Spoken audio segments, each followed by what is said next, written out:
That it's the opposite of what you would do as like a freelancer. Early on, if you want to go freelance, like you kind of have to say yes to just about everything because you need to pay the bills. Utah. Well, that's actually my bathtub themed podcast coming out later, where every company is a media company that happens to sell stuff. So good. You know what I mean? Some people, I don't have the time, but then they're on Netflix for 15 hours a week, and then they're on social media all day, and you have time, but you're not actually willing to count the cost, sacrifice something. Welcome to the Brand Nerd Podcast. I'm Mitch Metter. Join me as we nerd out over great brands, study the latest business tech, and learn proven strategies from experts and entrepreneurs. Let's get started. What up, nerds? We're back at it. Once again, my guest is Pete Rodriguez, longtime collaborator and newly minted design director at Brand Nerd. Pete, why are you still the guest on this podcast? It's a good question. Because Do I not have any other friends? No, you do not. I do not. It's because you keep inviting me. Okay. And I'm trying to just say yes more. I'm a yes man. Have you ever seen Yes Man by Jim Carrey? Love that movie. It's a good movie. You ever had a Red Bull? I just tried a Red Bull. Rebel. Yeah. Yeah, man. You keep inviting me to come back, and so I keep until we have other guests and stuff. I'm probably gonna be bummed when we have our first guest because it's not gonna be me. Yeah, I hear you. I'm gonna be bummed too. But that's when the spinoff happens. Yeah. Like, Mitch and Pete. Yeah, we'll do something else. Yeah, we'll figure it out. Or we could just do a 3-person setup. Let me tell you why you're my guest. Yeah, man. I'm calling this season 0 of the Brand Nerd Let's podcast. go. I love that so much. Because frankly, I need reps. I don't think I'm overly, I don't think I can just roll into this and do an amazing job. Yeah. And I also, it would be tempting to just record these and then not put them out as like, okay, this is just practice. But one of my favorite things to do is go back and look at like the catalog of a podcast and go back to the beginning and see where they started off. I do it with YouTube channels too. Yeah. You just kind of like, you scroll all the way to the back because for some reason you can't just filter by date anymore. Yeah, so you just have to infinite scroll, but you go back to the beginning and you're like, oh, okay. Yeah. Like there were reps that were put in this, and I've heard people say anything from like, you got to do 12, you got to do 50, you got to do 100. Mm-hmm. I haven't heard too many people say more than that, thank goodness. Yeah. But my thing that I've been saying to you and to Devin is let's do 50 and then reevaluate. Not to say that season 0 is going to be 50. I already have some people that I've talked to about being a guest, and they're excited to do that. But I just want to get reps. I'm very comfortable with you. We work together, and you're helping us pull this off. And by us, I mean me and you and Devin. Devin, yeah. We're a team. Yeah, the three of us are making this take off. So, I'm going to get some reps in, and then we'll do the guest thing. And honestly, it can. I'm more concerned with who this podcast is for than I am what the content of is right now, because I think we'll stumble into some content things as we go along, like figure out what's working for people. And that's kind of like a general marketing approach. Yeah. You do it for the customer or the listener. Right. I felt like even this week, pulling from experience from this past week, we're like I feel like this was our first official week of doing podcast stuff, right? And we didn't get done everything we wanted to get done. But like I said, I shot you guys a text yesterday and just said, we had some big W's this week. We got the thumbnails, artwork like solidified. We got the audio thumbnail artwork. We got like we created some structures that are going to help us moving forward. So it's about putting the time in, getting reps. I love that. That's a great analogy. Mm-hmm. The gym analogy. It's like you're never going to grow that muscle unless you just actually do it. Yeah. So the thesis of this podcast, season 0. Yeah, there are so many things that we can talk about, right? Me and you off podcast when we're talking, there's a gazillion things we talk about because there's a lot of intersections in our lives as far as, we have kids that are, your oldest is the same as my youngest. So like our kids are about in the same range. Like you're just like, you're like the car behind me in line or whatever, season of life wise for sure. Yeah, exactly. So like there's a very, and even like your business is almost perfectly positioned behind mine. Like, you talk about your early numbers and I'm like, that's exactly where I was, dude. Yeah. Yeah. I am the car. So when you're driving on the highway and you want to like catch the tailwind, you get behind like a tractor trailer.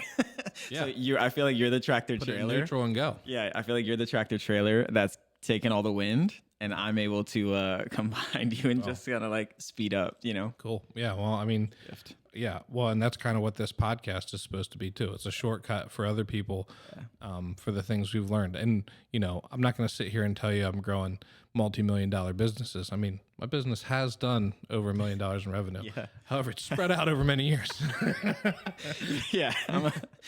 We've done a multi-million-dollar projects over the course of. But you're supposed to lie and exaggerate on podcasts. So yeah, I'm running $1 million businesses. You know what I'm saying? Yes, and there's dozens of people that trust us with their work. We have dozens of clients. I've sat on hundreds of client calls. I sure. Yeah, international. Yeah, we're international. We've got clients in New Zealand and the UK, and my first or second client was actually in France. So, well, it's the equivalent of like, you know, you hire someone on Fiverr or someone who's like, oh, that's true, in like, you know, Brazil or something, and then you're like, we're we're international design agency. Yeah. So this podcast is meant to promote the business. Like that's kind of the primary. Yeah. The primary goal is hey, come to Brand Nerd. We do messaging, branding, websites, content marketing. You know, the content marketing part of it is actually a little bit newer for us, and this is an extension of that. And so it's like, hey, this is a way that I'm comfortable making content. Mm-hmm. I'm not always comfortable like doing the talking head video or doing like I'm not a guy who like wants to churn out a gazillion blog posts or social media posts or shorts, you know, like. Although with AI. Sponsored by ChatGPT. Well, and that's something that I'm super excited about is that AI can help me I love talking, so I can sit here and talk, and I can use tools to help turn that into more content. So, you know, that's the primary purpose of this podcast is to promote Brand Nerd. But there's a pretty large secondary thing, you know, like it might even take over, which is that like I really like podcasting, and I would love to be, quote, a podcaster. And I would love to be able to pay some bills with it. I just want to stop you there to acknowledge, and I'm not being dead serious, like to acknowledge that people are afraid to say that kind of stuff. And I think they desire things. And the more I realize that, I find these types of like weird things within myself, but like you desire something, but you almost don't want to say it because it sounds, you think like, what are people going to think? If I say, I want to be a podcaster, right? Like when you go to any school today, the majority of the thing that kids want to be, this is slightly problematic, but they all say influencer. Sure. Right. And we hate that word, right? Like, oh, influencer. Ugh. But like at the end of the day, even for myself, like I'm trying to become an influencer. But I don't like to call myself that. It's like I want to find a better way to say it, you know, or I want to find it like, because maybe it sounds gross, or like it's the equivalent of people who think, man, I want to be wealthy. And it's hard for them to say that because they've told themselves some kind of lie that like, that's kind of gross. Yeah.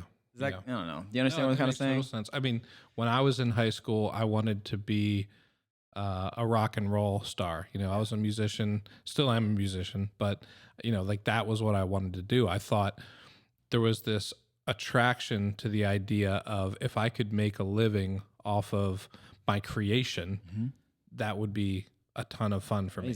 Yeah. I realized that there's a lot of work that goes into that I didn't realize was part of that. Like I thought I sit in my bedroom, I sit in wherever my, you know, college music hall, and I write songs. And if they're good enough, the world will love them, and you know, you ride the momentum. But what it really comes down to is you got to promote your band. You got to sell tickets to your shows. You got to, you know, do all the, at the time it was, we had to go to locations that we were going to play ahead of time on MySpace and like try to get our music in front of as many people that lived in that area that we thought was kind of in our demographic. Yeah. That was my entrance into marketing. And ultimately, you know, it didn't work out. What didn't work out was that I realized I wasn't willing to pay the price to do what I wanted to do. Yo, like so many people, and I say that as someone who has struggled to do this, but to count the cost, right? Yeah. You have to count the cost of what you want to do. So I think a lot of people say, I want to be an influencer. I want to be a podcaster. I want to, but look at the stuff we have around us, right? We have cameras, we have audio equipment. Again, it's not the most elaborate setup in the world, but this is better than setups we've talked about it. This is better than setups I've seen from big names.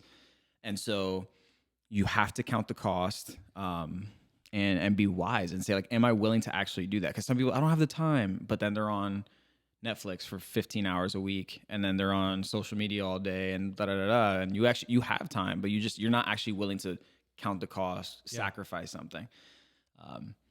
And yeah, I think for you to say, like, I want to be a podcaster, like, it's cool at your age to say, like, I want to do something new.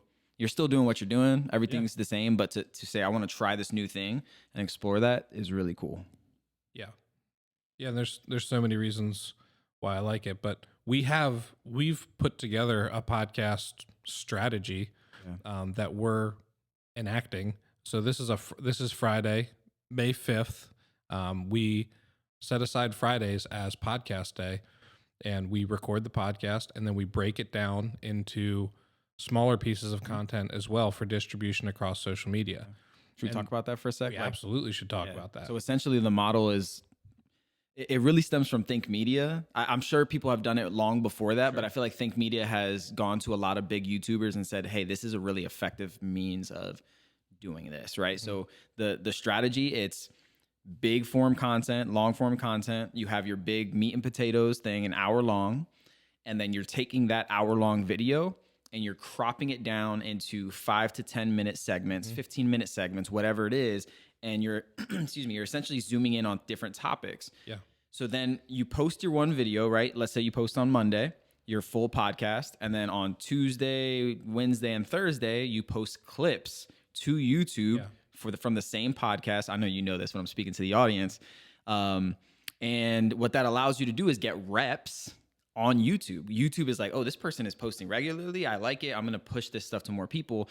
And then from those clips, again, you further, hone them in, and you get more specific, and you can get short form video out of that. Yeah. So it's long form, medium, and then clips, shorts, reels, TikToks, whatever you want to call them. That's part of what it is. The TikTokification everything of the internet is really kind of interesting, because what it has done is it's shortened everybody's attention span. It's almost like a slot machine. You just keep pulling the lever. I heard somebody say that, and I immediately was like, yes, that's exactly what it is. That's how I feel when I'm on YouTube Shorts. That's where I get my short form content. What's the next one going to be?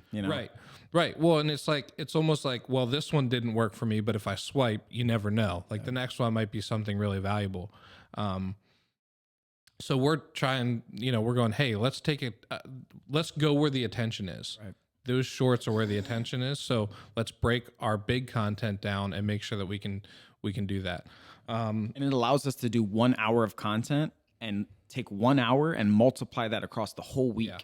Right. So we're not consistently recording. Right. We're taking one big thing and using that to manipulate the algorithm, to get us to where we want to be, essentially. Exactly. And it's not just even social media. This content, like a podcast like this, can be a blog. It can be multiple blogs. Yeah. If you take the same content, the same words, and put it in the form of an article, whether you rewrite it, whether you do it with the help of an AI tool, which is a really cool thing that you can do now. You can do articles on not only your own website, but you can do things like Medium, or LinkedIn has its own kind of like blog platform. You can do a newsletter where you are, again, repurposing that same materials, which we're doing with brandnerd.ai, which is specifically AI stuff, because that's something that I'm nerding out about right now. Yeah. I was just going to say that clips, I think, have so much potential on LinkedIn. Sure. Like if we can get like really good clips and meaningful, that are like helpful, but have a little bit of like personality and fun, but like actually have value. I think that's where, like, man, people will sit and watch a 5 to 10 minute clip in the middle of the workday just to break up their day. Right. And LinkedIn is so painful right now. Like the type of content that like is being generated there, at least for me, it's just like it hurts. So I think you need to just follow some different people. I could be. Well, I don't follow anybody on LinkedIn. All it is just people that I connect with. Yeah. So. like I follow like Gary Vee and different stuff. So like I always watch what those people are doing. He does good stuff. I mean, I'm not a huge like his like kind of hustle mentality. You know, like I don't have his energy level. Yeah. But like, I'm just saying the way he appreciate his mind. I love what when he talks about attention, you know, and like attention arbitrage is something he talks about. This idea of undervalued attention. So like TikTok for a long time, he's like TikTok, and I'm like, I went on, like I downloaded the app because of that, and I'm like, this is just high schoolers dancing. Yeah. I literally can't watch this. Like this is bad for me. So I deleted it promptly, you know, and told like my younger cousins and stuff who are on TikTok, I'm like, get off TikTok. Like, it's the worst. But YouTube has a similar thing, and it's not just people dancing because YouTube's a whole different audience. Also, YouTube would be dope. YouTube. Well, that's actually my bathtub themed podcast coming out later, where it's just me in a bath in a bubble bath. YouTube, and you're giving like marketing tips, like it's just shorts, you know. Yeah. No. Yeah. If you want some more YouTube content, comment below wherever you're watching that. Yeah.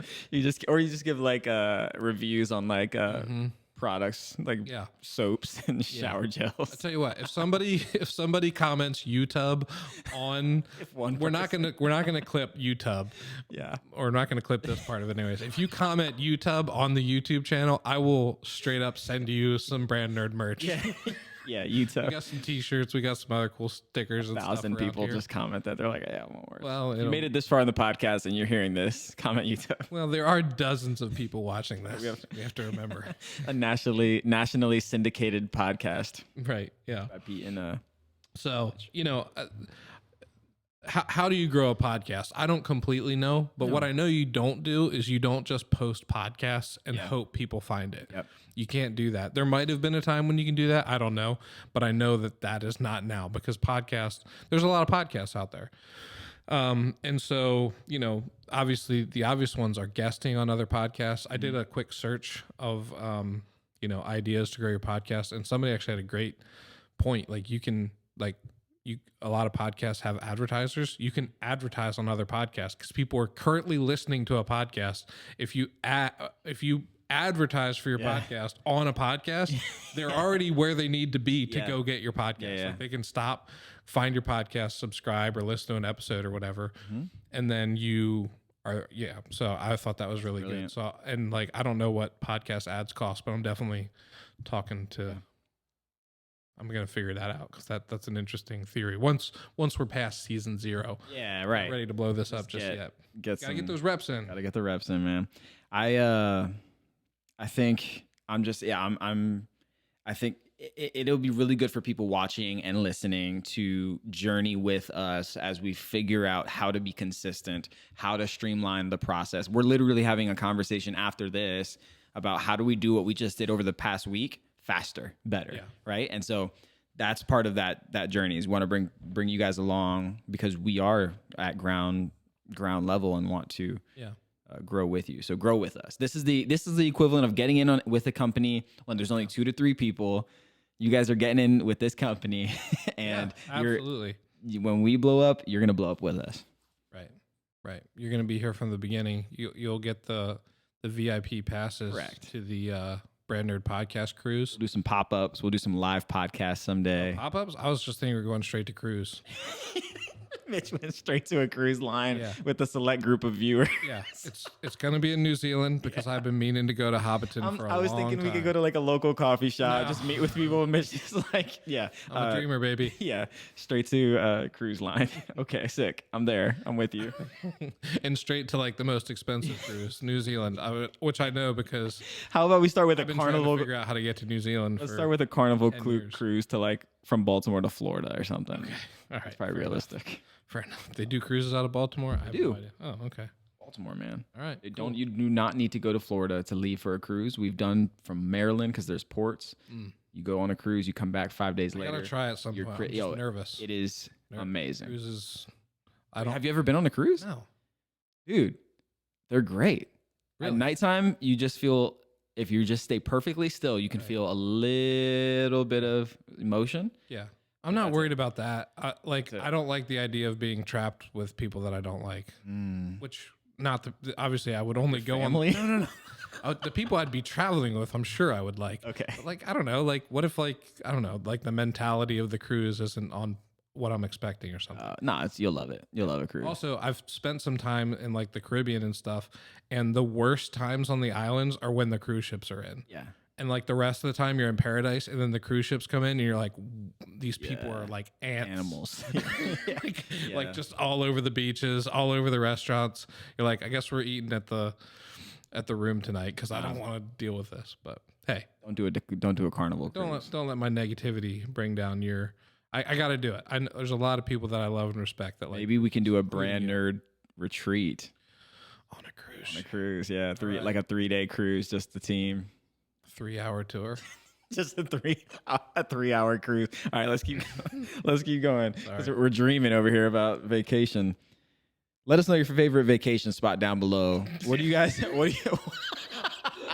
what are you guys doing this summer? Let us know your Cruise pod coming your way. No, let us know your favorite New tub vacation and spot cruise down pod. below, and we'd love to hear what you guys do each summer for vacay.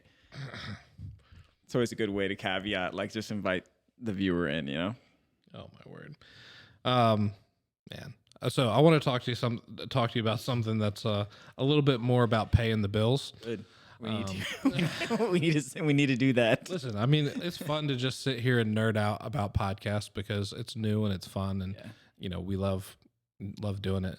And we're really excited about not only the podcast but the podcast studio and like the idea of turning.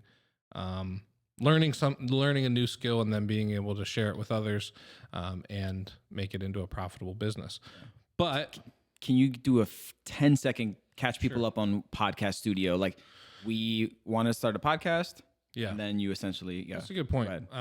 So just in case someone doesn't know. Yeah. So last episode, which I know you all listened to, last episode we talked about it a little bit, and there's actually a clip that goes live tomorrow that walks through it. And by the time this is up, it'll already be live. So check it out on the YouTubes and wherever else we're going to post it. I don't know. Audio and video. So YouTube and then wherever you find podcasts. Well, you can find the podcast is up, but there'll be a clip that's specifically the clip will just be up on YouTube. Okay. Yeah. Unless Maybe there's a LinkedIn. short. Or a LinkedIn too. Yeah, it might be LinkedIn. Facebook. You can put it on Facebook, yeah. We're still figuring out where we're posting things, clearly. Yeah. Well, we need to have our strategy meeting. But the YouTube, so I think every business needs to have a podcast. I love, I wasn't planning on mentioning Gary Vee twice in a podcast because I really don't follow Gary Vee that much, but I do agree with one thing that he says, which is every company is a media company that happens to sell stuff. So good. You know what I mean? So this idea of we're in a consumer culture, people are constantly looking for that kind of like entertainment, whether it's from social media or Netflix or whatever they're doing. So in order for your brand, your company to really connect with people, you have this really great opportunity through social media, through video in particular. So every company, if they look at themselves as we are a media company that happens to sell shoes or happens to sell, business software, when you're entertaining, you actually do more business. Even if it's like advertising. Like, have you ever like researched mattresses? Have you ever done any of that? Like, you need a new mattress for the house? Yeah, I mean, at one point we, like 3 years ago, got a purple mattress. Sure. Yeah. So I know. Purple's a great example. Their ads are hilarious. They have amazing ads, but then they've got competitors with like Casper and Tuft and Needle, and I forget Tempur-Pedic and sure, and then there's which all have the different angles, right? You have the luxury ones, you have the ones that are more funny and accessible, and The reason I asked that is because one time I did like one of those websites that's like a aggregator of all web mattress reviews, and clicked on a link, and all of a sudden it was like a feeding frenzy on my social timeline of mattress ads.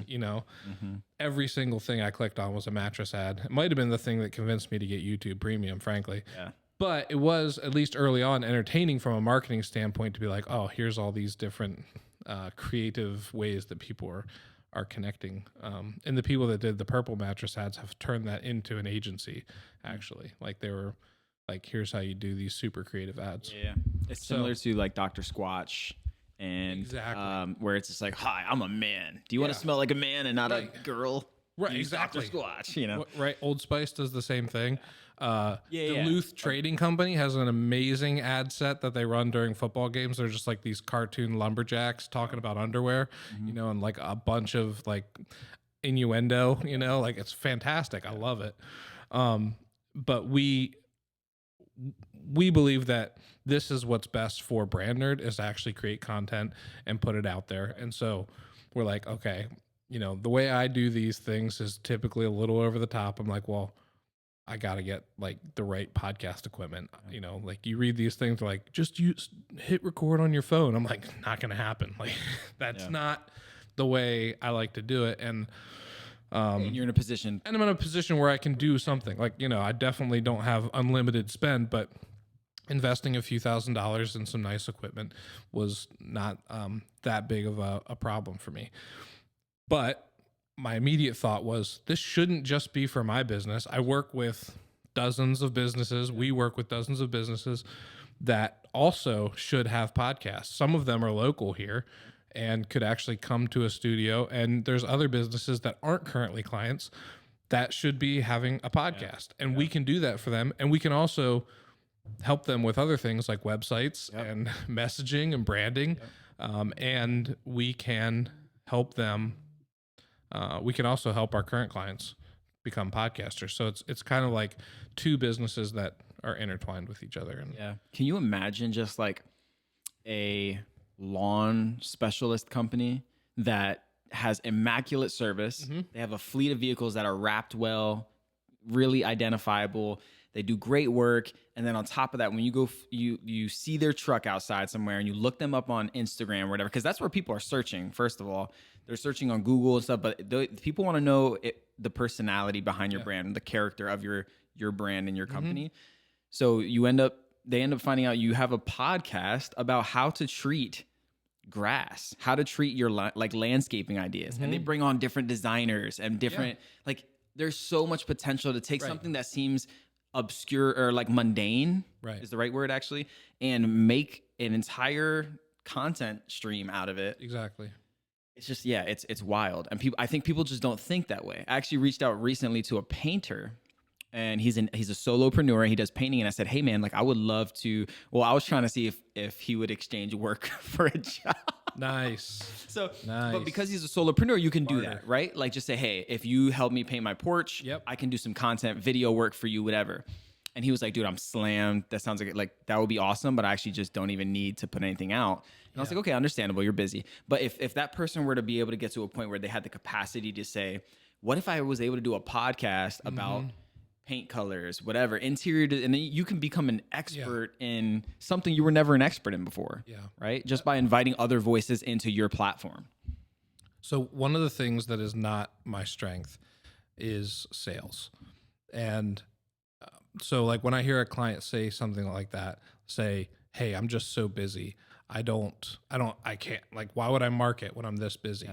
There's a part of me that goes like, that I'm worried for you, because right now things are good economically. You know, like there's definitely signs that things could go bad. So, like inflation's rising, you know, like spending is slowing down. I've definitely seen like people a little more hesitant to start to spend money. But if we get into a recession type economy where people aren't having jobs, they don't have as much money to spend, inflation continues to rise, like we could have a real problem. And people that once were super busy are then not busy. And all of a sudden they will wish that while they were busy, they were taking the time to market themselves more. I'm seriously concerned about that. And that's part of what we're doing here too. Like it is really difficult to take an entire day and dedicate it to this. I mean, essentially I'm using as kind of like a pressure cooker to be like, well, I just have to be more productive for 4 days so that this one day can do the thing that I know is important, you know? And the rest of the days can be focused a little bit more on the urgent, if you will. So I get concerned about that. There was a great quote. I think it was Henry Ford, who has a lot of great quotes, by the way. I think that's something I want to talk about on this podcast sometimes is Henry Ford and even Yeah, like there's a great book called American Icon that's about the Ford company in the early 2000s. It's amazing, specifically around Alan Mulally and his leadership of the company through that time.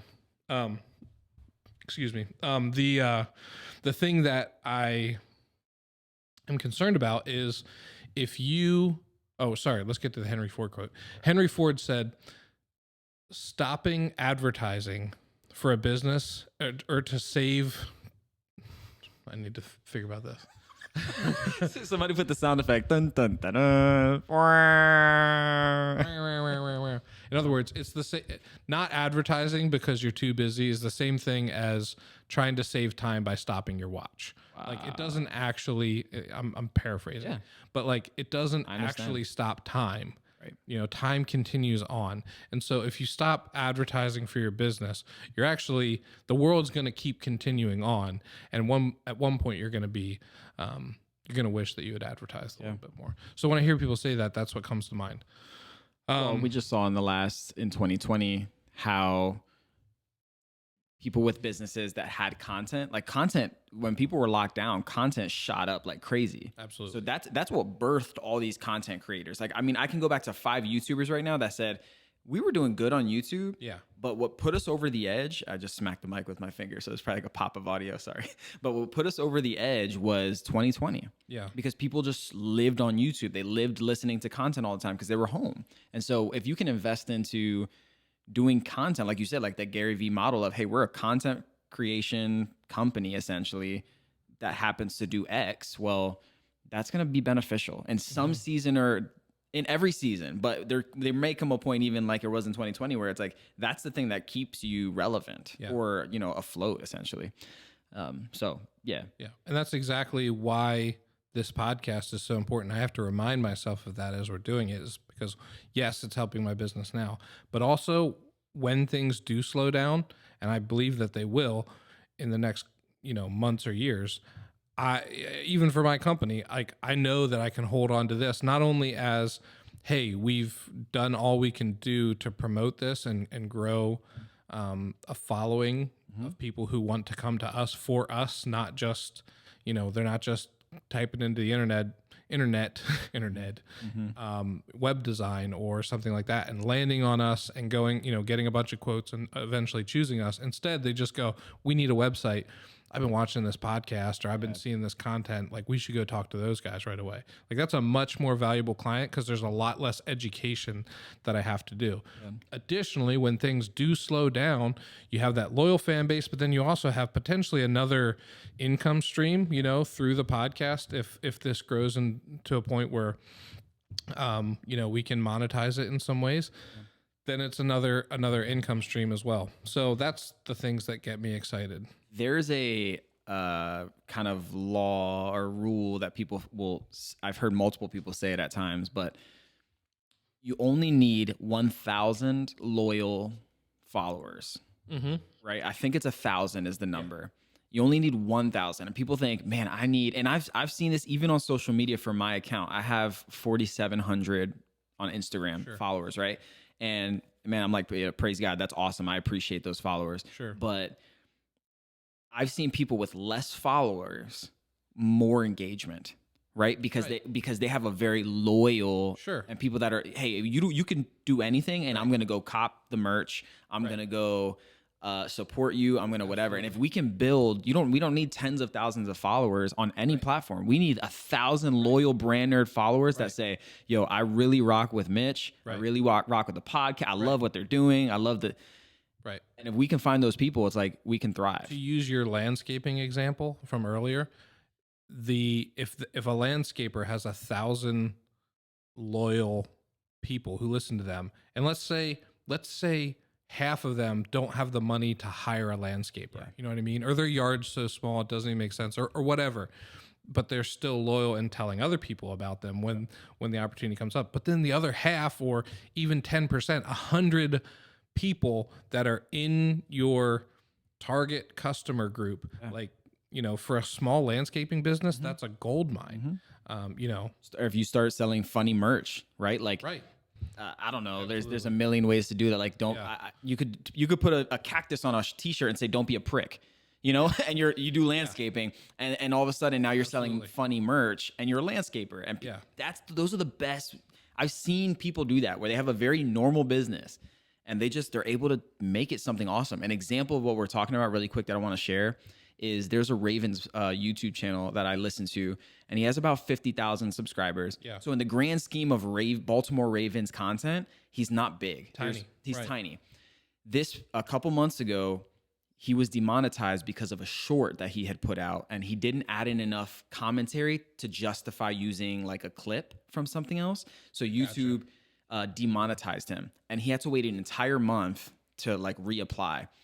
And during that time, he had a relatively small following. Right. He had a video put out, and he was like, look, I'm demonetized. Here's why. I have to wait an entire month with no pay, essentially, because this is my job, my full-time job. Wow. And people gave him the name freelancer. So everybody started calling him freelance, what are you doing? Like as a joke. Nice, yes. But two, the entire community his Patreon was not very big. Right. Because that month of not being monetized, his Patreon shot up like crazy.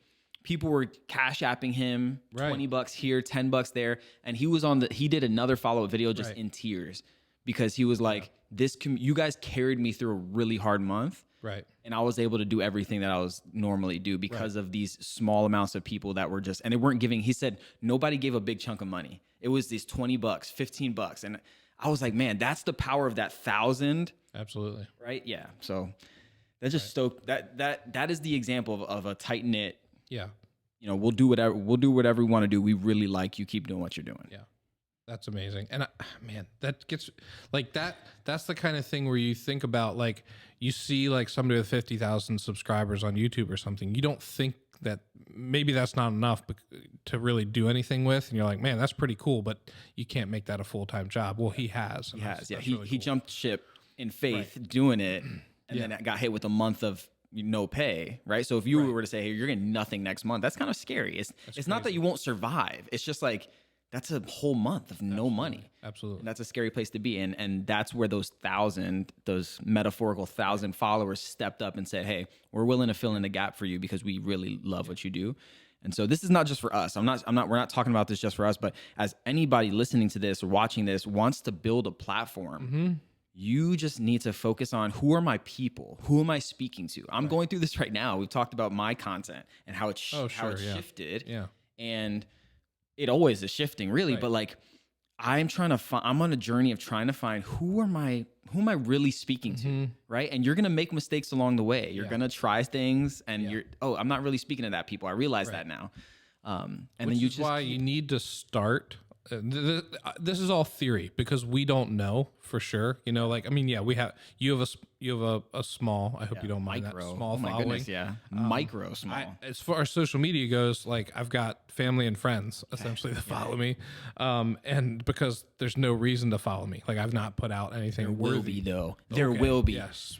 Good morning, Coopertine. I don't know why I went to Tim Cook, but I mean, they're very well could be, but the operating theory here that we're going under is that if you it's not if you build it they will come, but if you build it and you put it out there and the people that you need to reach find you, they will come. But that requires knowing who you're speaking to. So this podcast is for currently brand, and I say currently because I don't know the future, but right now we're talking to brand people, tech people, marketing people, AI people, entrepreneurship, podcast people. Yeah. You know what I mean? Because this is going to be a super fascinating case study, good or bad, for people to see how this goes. So niching down is really important, especially early on. You know that it's the opposite of what you would do as like a freelancer. Early on, if you want to go freelance, like, you kind of have to say yes to just about everything because you need to pay the bills. Yes. You know, but if you're smart, which I'll give myself a C for how I started my business. If you're smart, you start a niche business while you still have a full-time job. And then you go running with the niche once it has a chance to kind of build and gain momentum. Because niche is a snowball effect. Whereas if you do everything for everybody, then one day you're just overwhelmed. Mhm. And that's kind of where I've found myself at times. Yeah. So the podcast strategy is speak specifically to certain people. Eventually, when you build those loyal followers that come to you, for your personality, for your viewpoints, for that like entertainment factor, they feel like they're your friend, you know, and they don't want to miss an episode and kind of see what's going on in your world. That is where, you know, you can maybe expand the niche a little bit. And so that's the thing that we've been talking about with your content, and what we don't want to do with our content is, hey, you've got 4 or 5 different kind of lanes that don't overlap much. I mean, there's other people like you, but they would, that's a very specific person. It's like, oh, I'm into all these different things. So for us, it's about, hey, let's talk to these marketers, podcasters, maybe, like, really, it's not podcasters, it's wannabe podcasters, and business owner entrepreneurs. Right. Yeah, no, I think I agree with all that. And I love, that's my journey, is just bringing all the pieces of my own life into one platform, rather than trying to have 5 lanes. I really want to have 2 lanes, you know, and I want Pete to be the brand of it. And in the same way it's like, you have Brand Nerd and you have Mitch. And it would be the equivalent of if you had a Mitch channel, like as your own interest there, and then you had the Brand Nerd with all the marketing, entrepreneurship, that stuff. It would actually be more effective for you to bring those things together and say, this is actually me. This is all of me in one place. And without over getting too generic early on, like too wide, not casting too wide of a net early on. Right, rather than going niche early on. I think actually going niche is better. Yeah, I agree. You know? But I guess what I was saying was, it will take time for you to find your niche. You're not going to know your niche. It's the equivalent of a high schooler saying, I know what I want to be when I grow up. Right. It's like our brains aren't fully developed until 25. Sure, there are kids who said, I want to be X and go on to be X, but the majority of kids just don't know yet, and that's okay. So like, start talking about something, and then you learn what you don't want to talk about and what you do, and then keep refining that. And that's what we're doing now. We're like, we do have even within this podcast, we have branding, marketing, entrepreneurship. You talk about Henry Ford, maybe we could do an episode, you know, and we're going to talk about all these things. We're going to talk about when Apple comes out with the new iPhone. We'll talk about that, but eventually it could narrow in depending on what works, what doesn't work, and so on and so forth. Right. And I think it narrows in 2 ways. One, we put out the clips, we see what gets engagement. So you see where the people are, and you go, oh, these people, you know, and since we're talking about things that we enjoy, it might be fun to focus on that and niche down on a certain area for a while to help build that following. Another thing is, you know, you continue to just put these out and see what happens, and maybe something completely new develops from that, you know, or maybe there's something that we really particularly enjoy talking about, and we just go, hey, even though this might not be the most profitable in terms of engagement, let's talk about it and build it out. One of the things I love that Think Media really teaches people about, and I'm personally gonna reference Think Media a lot because I love them, but monetizing your channel isn't just 1,000 subscribers and 4,000 watch hours. It's like, you could have 500 subscribers and you're not monetized through YouTube, but you're actually monetizing your channel through affiliate links, through, you know, sponsorship of videos. And so we could have, let's say we could have 500 subscribers and have a local business and say, I've seen your stuff enough on LinkedIn, on Facebook, whatever, that I would love to have a quick 5 to 10 second ad on your podcast, because I know it's going to reach people locally. Sure. And that you're monetizing something before it ever is technically quote unquote monetized through YouTube or Spotify or whatever, you know? So think of monetization differently. Monetization does not have to come through these big tech companies paying you. It can come from smaller methods a lot faster, right? That's a good segue into paying the bills for Brand Nerd. Wow.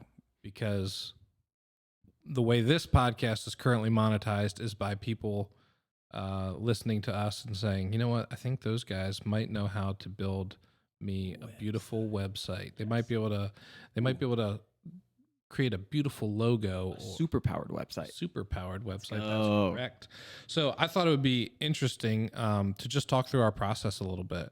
You know, me and you have done this a couple dozen times, so it won't be news to you. But just to kind of start from the very beginning of a project, typically the way people find Brand Nerd is two ways: referrals, because we have clients that say, "Hey, we've been working with them, and they're doing a great job.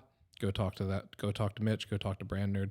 The second way is through story brand certification. So Donald Miller of kind of a well-known name in some circles, I would say particularly in business owners nowadays, marketers.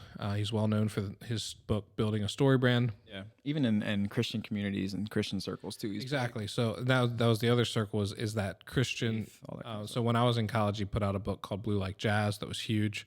I bought a copy just to be cool, and then I read it, and I was like, oh yeah, I get why this is such a big thing. I mean, it was very much about like struggling with kind of like faith and culture and stuff, which I honestly hadn't struggled with a whole lot to that point when I first read it, but later in life did, and remember it being particularly helpful. But he started this company, Story Brand, that eventually became Business Made Simple. So he's got this whole platform. I'm Story Brand certified. I have been for 5 years.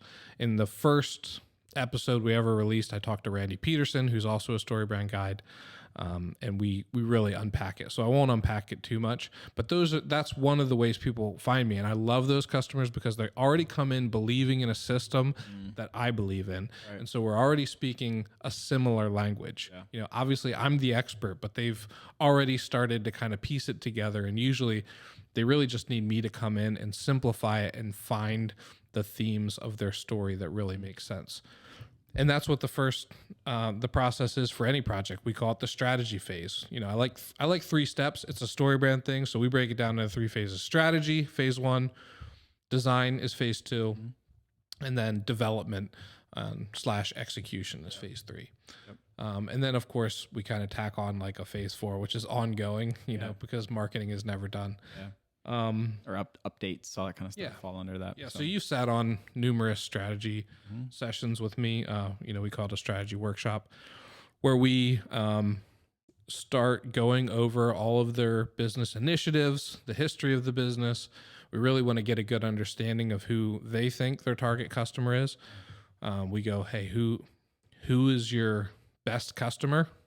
As in most profitable, as in most fun to work with? Are they the same? Are they different? Is there a segment that you're trying to get into? You know, because it's not always like, hey, we need to just do the same thing. Sometimes like, no, we need to do something new. So is there something you want to expand into that you want to be kind of the main theme of your business? And then we get into the messaging process. We use the Story Brand framework because it's based on story. It's based on age-old principles that work psychologically.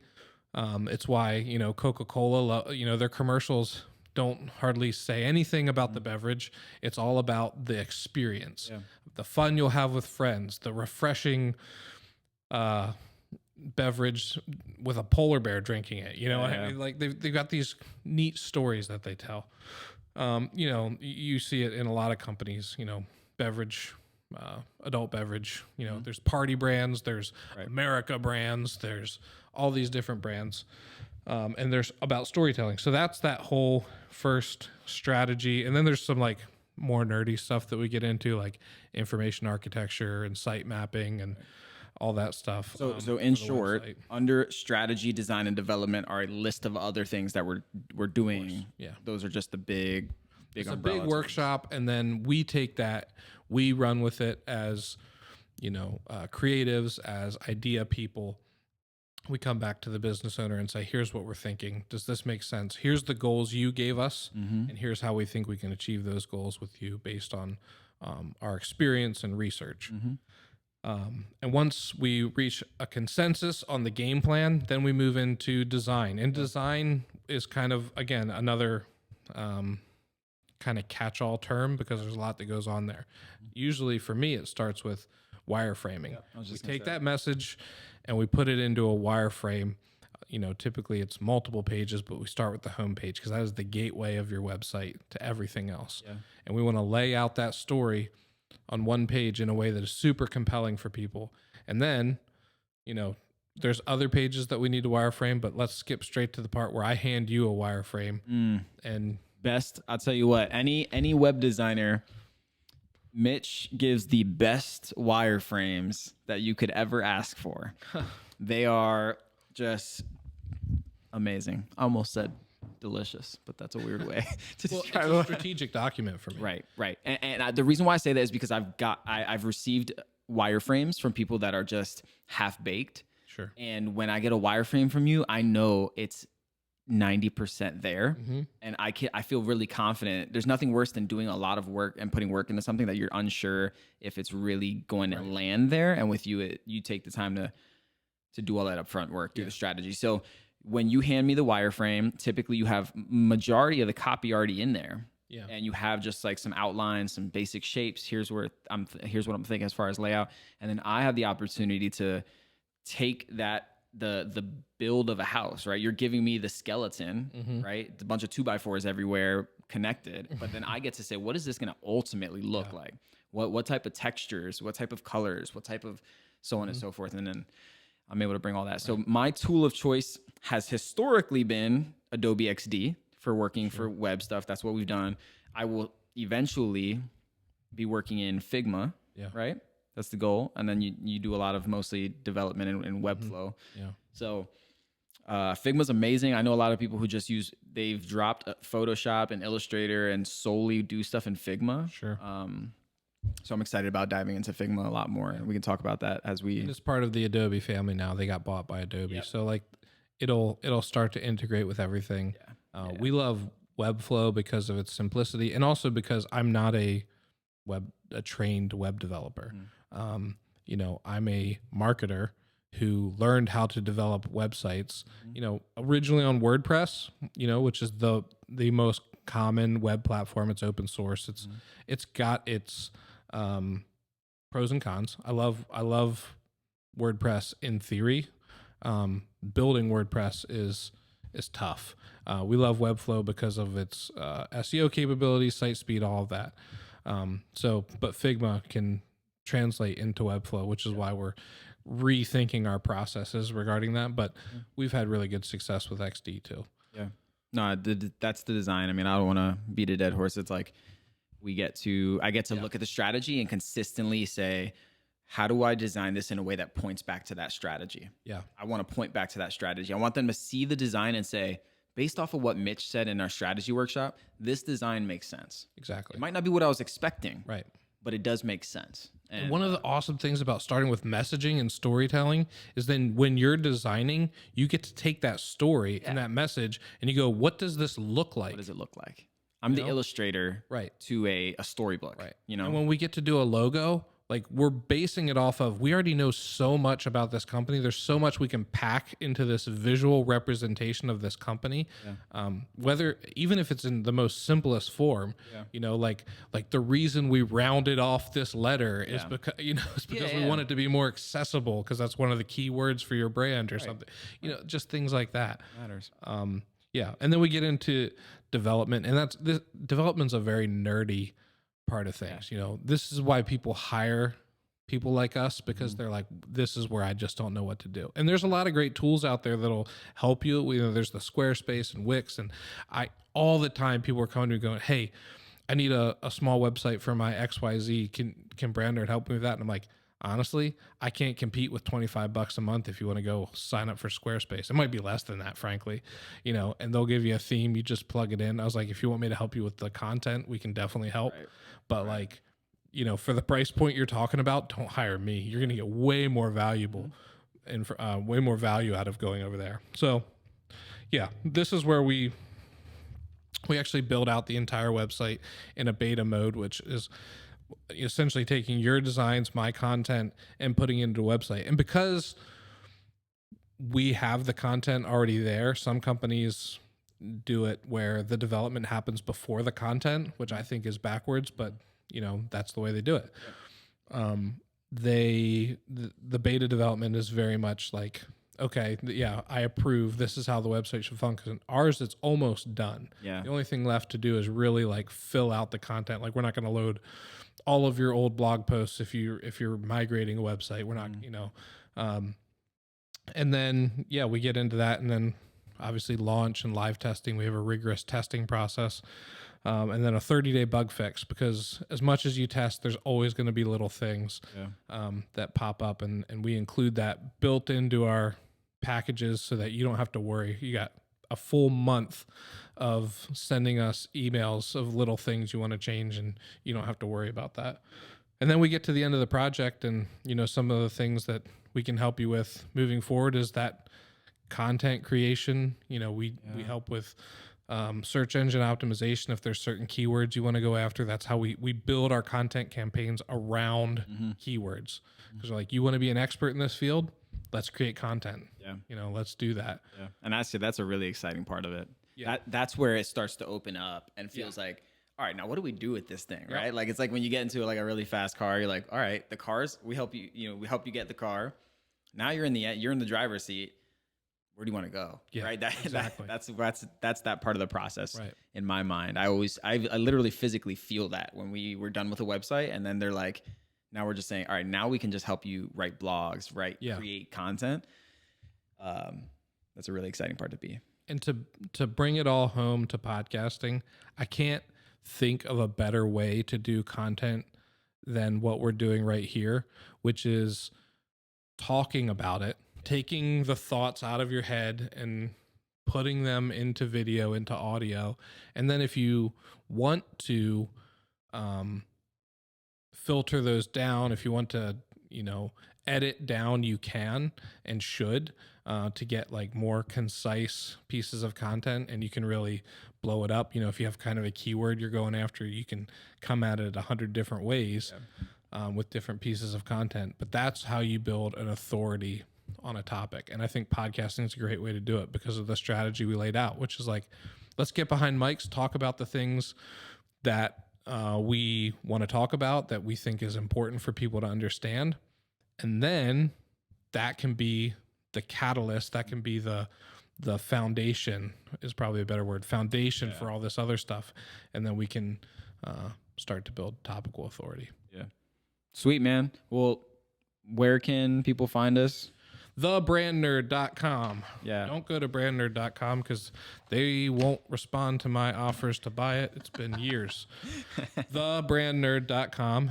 You can also go to brandnerd.ai to sign up for some AI insights delivered straight to your inbox. That's literally just me experimenting with different tools and different tips that I find, and then I share that through a newsletter at brandnerd.ai. Find us on social media. Deploy the Nerds. Deploy the Nerds on all the things. On all the things. I love that name, by the way. But yeah, Deploy the Nerds. Follow us and catch us on social. We can connect you guys there as well. All right. That's a wrap for today's episode. Thank you for joining us today. If you enjoyed today's episode, be sure to subscribe. Leave us a review. We appreciate your support. Until then, stay curious. We'll see you next week. Peace. If you enjoyed this Brand Nerd podcast clip, be sure to subscribe so you never miss an episode. In the meantime, here are additional videos you might find illuminating.